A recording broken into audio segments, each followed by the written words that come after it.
इस लेक्चर से हम लोग स्टार्ट करेंगे नोड.जेएस ट्यूटोरियल। ओके, इस ट्यूटोरियल में हम लोग नोड.जेएस, एक्सप्रेस.जेएस एंड मोंगोडीबी के बारे में देखेंगे। ओके, और बैकएंड क्या होता है ये भी इसमें हम लोग देखेंगे। ओके, अब हम चलते हैं और फर्स्ट देख लेते हैं नोड.जेएस होता क्या है।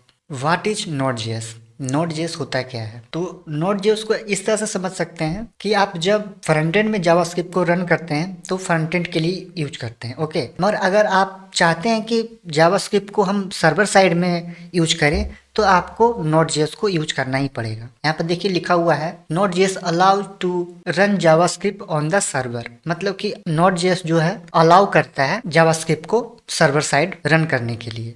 ओके, अब हम देख लेते हैं बैकएंड क्या होता है। तो ये हमारा बैकएंड डेवलपमेंट, तो आप देख सकते हैं इस साइड जो हमारा है मेन सर्वर, डेटाबेस और बैकएंड लैंग्वेज। बैकएंड लैंग्वेज में नोड.जेएस, पाइथन, जावा, पीएचपी, गो जैसे लैंग्वेज को यूज करते हैं, और फ्रंट एंड के लिए आपको HTML, CSS, जावास्क्रिप्ट को। ओके, मगर आप सर्वर में नोड.जेएस को यूज करके आप जावास्क्रिप्ट को भी सर्वर साइड में यूज कर सकते हैं। ओके, अब देख लेते हैं सर्वर साइड किस तरह से वर्क करता है।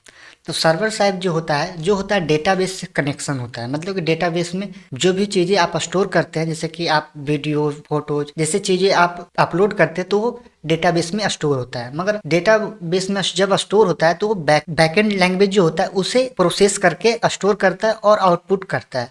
जैसे कि ये हमारा डेटाबेस है, तो ये आपको प्रोसेस करेगा, कनेक्शन ऐड करेगा और इसमें स्टोर करेगा। उसके बाद मेन सर्वर से कनेक्शन ये रहेगा डेटाबेस मेन सर्वर में भी, और जब ये प्रोसेस होगा तो फिर आपको वेबसाइट में शो किया जाएगा। ये आपको नोड.जेएस करेगा, मतलब बैकएंड लैंग्वेज इसे करता है। ओके, जैसे कि मैंने यहाँ पर एक ब्राउजर ओपन किया गूगल, आप इससे रिक्वेस्ट करेंगे तो सर्वर के पास जाएगा। सर्वर जो हमारा लैंग्वेज जब यूज करेंगे पाइथन, जावा या फिर कोई भी लैंग्वेज, तो वहां पर प्रोसेस करेगा, उसके बाद ये रिस्पॉन्स करेगा। जब रिस्पॉन्स करेगा तो ये फाइल को HTML, CSS और जावास्क्रिप्ट में रेंडर करेगा। ओके, आपको शो करेगा इस 3 फाइलों को। ओके, मतलब इसी तरह से बैकएंड को प्रोसेस किया जाता है। ओके, ऐसे वेबसाइट को जो डेटाबेस से कनेक्शन होता है, ऐसे वेबसाइट को हम लोग डायनेमिक वेबसाइट कहते हैं। ओके, यही होता है बैकएंड। अब हम डाउनलोड करेंगे नोड.जेएस और फर्स्ट कोड लिखेंगे नोड.जेएस में। ओके, सिंपल आप नोड.जेएस लिखें किसी भी ब्राउजर में और डाउनलोड करें। सिंपल इस पर क्लिक करेंगे node.js.org पर, और आप लेटेस्ट वर्जन को यूज करेंगे। सिंपल इस पर क्लिक करें, ये डाउनलोड होने लगेगा। ये हमारा डाउनलोड हो गया है। इसके बाद हम लोग इंस्टॉल करेंगे। सिंपल इस पर क्लिक करेंगे, ये ओपन हो गया।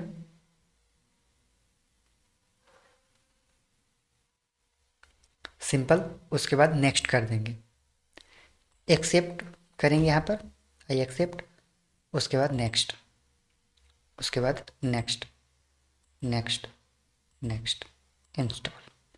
ओके, ये इंस्टॉल हो जाएगा। आप विंडोज, मैकओएस या लिनक्स जैसे ऑपरेटिंग सिस्टम में भी इसी तरह से इंस्टॉल कर सकते हैं। ओके, कुछ टाइम लगेगा, ये इंस्टॉल हो जाएगा। ओके ओके, फिनिश पर क्लिक करें, ये हमारा हो गया इंस्टॉल। अब इसे चेक करेंगे किस तरह से, तो सिंपल अब हम चलते एक फोल्डर बनाएंगे और नोड.जेएस को रन करेंगे। सिंपल एक फोल्डर यहाँ पर मैं बनाता हूँ, न्यू नोड नाम से। ओके, और इसे VS कोड ओपन कर लेता हूँ, उसी में ओपन कर लेते हैं फोल्डर को। सिंपल इस पर क्लिक करेंगे और इस पर जाएंगे, node.tutorial पर क्लिक करेंगे। सिंपल एक जावास्क्रिप्ट फोल्डर बनाएंगे इंडेक्स करके .js सिंपल, और यहाँ पे लिखेंगे console.log और this hello from node.js this. Okay, आप इस कोड को रन करेंगे नोड.जेएस के मदद से, और पहले आप क्रोम ब्राउजर में कंसोल को यूज करके इसे रन करते थे, मगर आप नोड.जेएस को जब इंस्टॉल कर लेते हैं तो फिर ये कोड आप VS कोड में भी रन कर पाएंगे, मतलब कि आपको टर्मिनल जो होता है उसमें भी इसे रन कर पाएंगे। सिंपल आप यहाँ पर जाएंगे एक्सटेंशन पर और यहाँ पर लिखेंगे कोड रनर के नाम से एक एक्सटेंशन आएगा, उसको इंस्टॉल कर लें आप इस तरह से। और जब इंस्टॉल हो जाए उसके बाद सिंपल सेटिंग पर जाएं और क्लिक करें और लिखें यहाँ पर टर्मिनल रन, इस तरह से लिखे था। यहाँ पर जो लिखा हुआ है रन इन टर्मिनल, इस पर टिक कर दें। सिंपल। और अब इसे रन करते हैं। यहाँ पर एक आइकन आ गया होगा, इस पर क्लिक करेंगे तो ये रन हो जाएगा, नहीं तो फिर राइट क्लिक करके रन कोड कर सकते हैं। सिंपल। आप देख सकते हैं यहाँ पर हेलो फ्रॉम नोड जेएस, ये रन हो रहा है नोड जेएस की मदद से। मतलब कि ये नोड जेएस जब हमने नोड जेएस इंस्टॉल किया तभी ये रन कर पा रहा है, नहीं तो ये रन नहीं करता।